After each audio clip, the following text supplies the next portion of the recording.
This is one reason why mm, uh, doesn't want to supply the Israeli government with any more U.S. weapons because they have been using them to breach international law, and Biden doesn't want to be considered complicit in any kind of international law violation by the Israeli government with the use of U.S. weapons.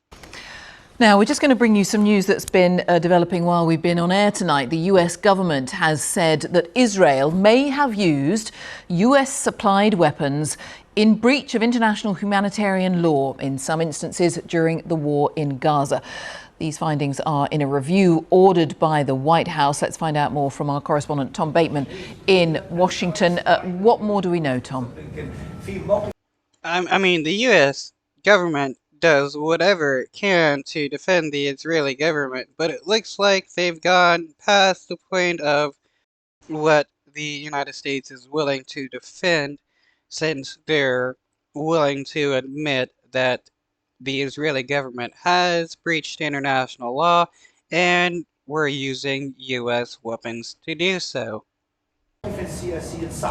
Jane, this has been a long-awaited report by the State Department here after, as you say, President Biden ordered a review of, in fact, 7 countries and the way in which they were using US-supplied weapons. Now, that had come, of course, under growing pressure on the president, particularly from human rights organizations and from parts of his Democratic base, to investigate and verify whether or not US weapons were being used in breach of international humanitarian law in Gaza. Now, such was the work that has gone into this. The State Department here missed its own deadline on this by 3 days, but we've had the...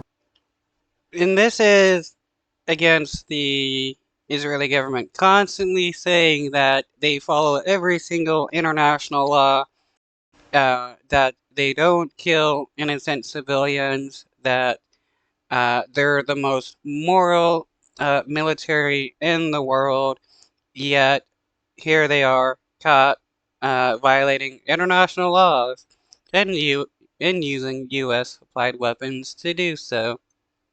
Report in the last 10 minutes, and the key line is this: it says it is reasonable to assess that weapons supplied by the United States have been used by Israeli security forces since October the 7th in instances inconsistent with international humanitarian law. Now, that is clearly a rebuke of Israel, but it stops short of saying that that should then lead to any further withholding of US weapons, because it says it takes its assurances about dealing with and investigating these incidents as credible. So a very important line there.